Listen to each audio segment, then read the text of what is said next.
उपराष्ट्रपति एम वेंकैया नायडू ने कहा कि भारत को 2022 तक सभी तरह से आत्मनिर्भर बनना चाहिए। उन्होंने कहा कि युवाओं को ये संकल्प लेना चाहिए कि फूट डालने वाली ताकतों का वो मुकाबला करेंगे। 74वें स्वतंत्रता दिवस के मौके पर लिखे गए एक फेसबुक पोस्ट में उपराष्ट्रपति ने ये बातें कही।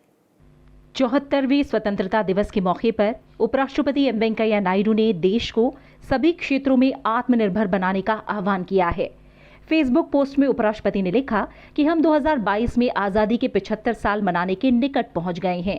समय है कि ईमानदारी से स्वयं आत्मविश्लेषण किया जाए और स्वयं से पूछा जाए कि हम 2022 तक एक देश के रूप में क्या हासिल करना चाहते हैं। उन्होंने कहा कि प्रधानमंत्री नरेंद्र मोदी द्वारा दिया गया संकल्प से सिद्धि का मंत्र एक आह्वान है कि 2022-23 तक एक नया भारत बनाने के लिए हम अपने विचार, व्यवहार, आचरण शैली में व्यापक बदलाव करें।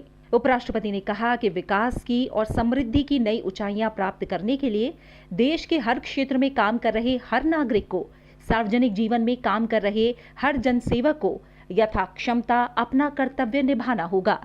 उपराष्ट्रपति ने इस बात पर जोर दिया कि 2022 तक भारत में कोई भी बेघर ना हो, हर नागरिक को शिक्षा, स्वास्थ्य और रोजगार के अवसर उपलब्ध हों, स्वच्छ पीने का पानी, पौष्टिक साफ भोजन, स्वच्छता सुलभ हो। 2022 तक भारत हर क्षेत्र में हर अर्थों में आत्मनिर्भर हो। अपने लेख में उपराष्ट्रपति ने आजादी के कई अनकहे नायकों को भी याद किया।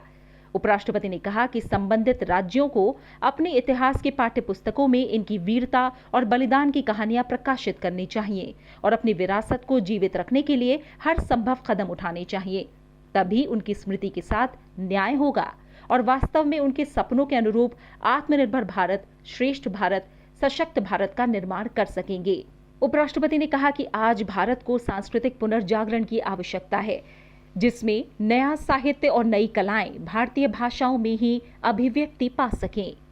Bureau report, Rajya Sabha TV.